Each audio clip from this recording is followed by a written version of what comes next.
खुशी छाया आइल दूल्हा के संगवा हो।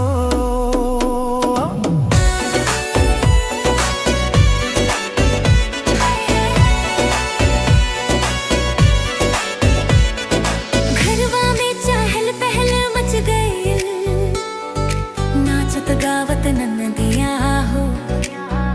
मायके अखियां खुशियन से भर गई, चमके सबके बदनवा हो। थाली में रोली चंदन सजा के, आरती उतारे ससुरवा हो।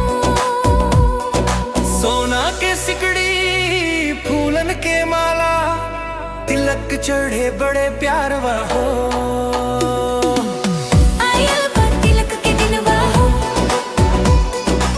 सज गइल अंगनवा हो, आइल बा तिलक के दिनवा हो। सज गइल अंगनवा हो।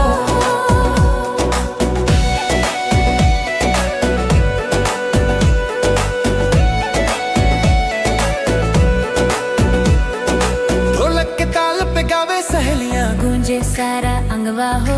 लइका से बूढ़ा सब झूमे लागल, खुशियन के नहीं परवा हो।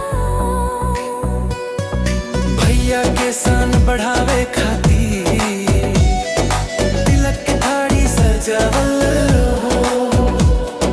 गाँव के लोगन जुट गए सभी, आज शुभ घड़ी आई हो।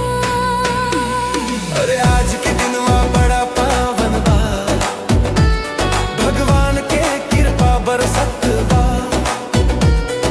दुल्हा के माथे तिलक सजेला, भाग्य नया अब खुलत बा। मिठाई के खुशबू फैल गइल बा, हर कोई मुस्कात बा। नाचत गावत बारात के स्वागत, पूरा गाँव सजात बा। बाबूजी के सीना गर्व से फूले, मिल गइल आज मनवा हो। तिलक की रस्म पूरा होत बा, खुशियन के बरसात बा हो। आइल बा एक दिनवा हो,